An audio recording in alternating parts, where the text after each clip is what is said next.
కార్తీక పురాణం 6వ అధ్యాయం. దీపదాన విధి మహత్యం. లుబ్ధ వితంతువు స్వర్గమున కేగుట. దీపదాన విధి మహత్యం. ఓ రాజాశ్రేష్ఠుడా, ఏ మానవుడు కార్తీక మాసము నెల రోజులు పరమేశ్వరుడిని శ్రీ మహావిష్ణువును పంచామృత స్నానం చేయించి కస్తూరి కలిపిన మంచి గంధపు నీటితో భక్తిగా పూజించినచో అట్టి వానికి అశ్వమేధ యాగము చేసినంత పుణ్యము దక్కును. అటులని ఏ మానవుడు కార్తీక మాసమంతయు దేవాలయమునందు దీపారాధన చేయునో వానికి కైవల్యం ప్రాప్తించును. దీపదానం చేయుట వలన పైడి ప్రత్తి తానే స్వయముగా తీసి శుభ్రపరిచి వత్తులు చేయవలెను. వరిపిండితో గాని ప్రమిదల వలె చేసి వత్తులు వేసి ఆవు నెయ్యి వేసి దీపం వెలిగించి ఆ ప్రమిదను బ్రాహ్మణుడునకు దానము ఇయ్యవలెను. శక్తి కొలది దక్షిణ కూడా ఇవ్వవలెను. ప్రకారముగా కార్తీక మాసమందు ప్రతిదినము చేసి ఆఖరి రోజున వెండితో ప్రమిదను చేయించి బంగారంతో వత్తిని చేయించి ఆవు నెయ్యి పోసి దీపం వెలిగించి ఈ నెల రోజులు దానం చేసిన బ్రాహ్మణునికి ఇది కూడా దానమిచ్చిన ఎడల సకలైశ్వర్యములు కలుగుటయే కాక మోక్షప్రాప్తి కూడా కలుగును. ఈ విధముగా దీపదానం చేసిన తరువాత బ్రాహ్మణ సమారాధన చేయవలను. శక్తి లేని ఎడల 10 మంది బ్రాహ్మణులకైనను భోజనమిడి దక్షిణ తాంబూలములు ఇవ్వవలను. ఈ విధముగా పురుషులు గాని స్త్రీలు కాని ఏ ఒక్కరు చేసినా సిరి సంపదలు, విద్యాభివృద్ధి, ఆయుర్వృద్ధి కలిగి సుఖింతురు. దీనిని గురించి ఒక ఇతిహాసం కూడా కలదు. దానిని వివరించెదను. లుబ్ధ వితంతువు స్వర్గమున కేగుట. పూర్వకాలంన ద్రావిడ దేశమునందక గ్రామమున ఒక స్త్రీ కలదు. ఆమెకు పెండ్లి అయిన కొలది కాలమునికే భర్త చనిపోయిను. సంతానం గాని ఆఖరికి బంధువులు కానీ లేరు.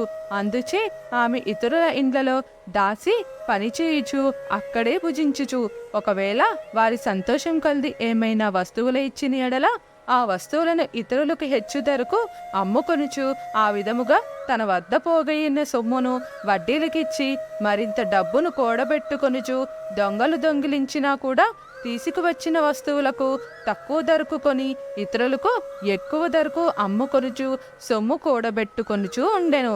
ఈ విధముగా కూడబెట్టిన ధనమును వడ్డీలకిస్తూ శ్రీమంతుల ఇండ్లలో దాసి పనులు చేస్తూ తన మాటలతో వారిని మంచి చేసుకొని జీవించుచుండెను.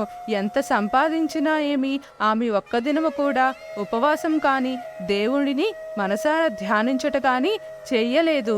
పైగా వ్రతములు చేసేవారిని, తీర్థయాత్రలకు వెళ్లేవారిని చూచి అవహేళన చేసి ఏ ఒక్క భిక్షగానికి గాని పిడికెడు బియ్యం పెట్టక తాను తినక ధనము కూడబెట్టుకునిచుండేది.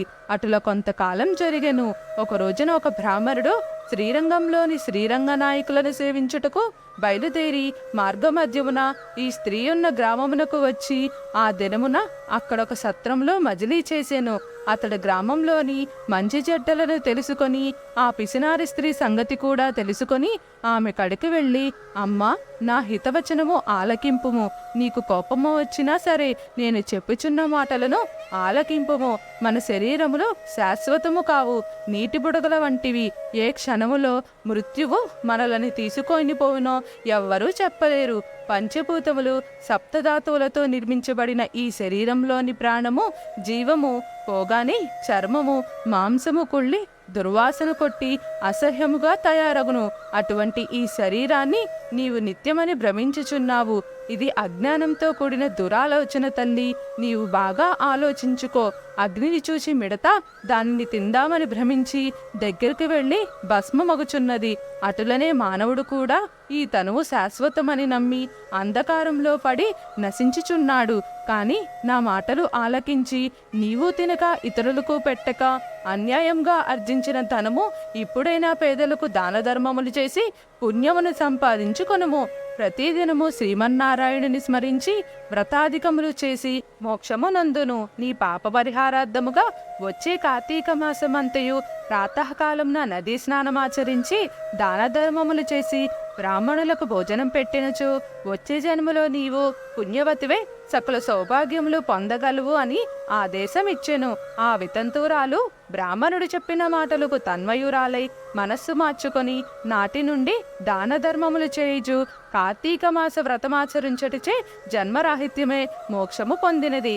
కావున కార్తీక మాస వ్రతములో అంత మహత్యం ఉన్నది. ఇట్లు స్కాంద పురాణాంతర్గత వశిష్ఠ ప్రోక్త కార్తీక మహత్యమందలి 6వ అధ్యాయం 6వ రోజు పారాయణము సమాప్తము. స్వస్తి.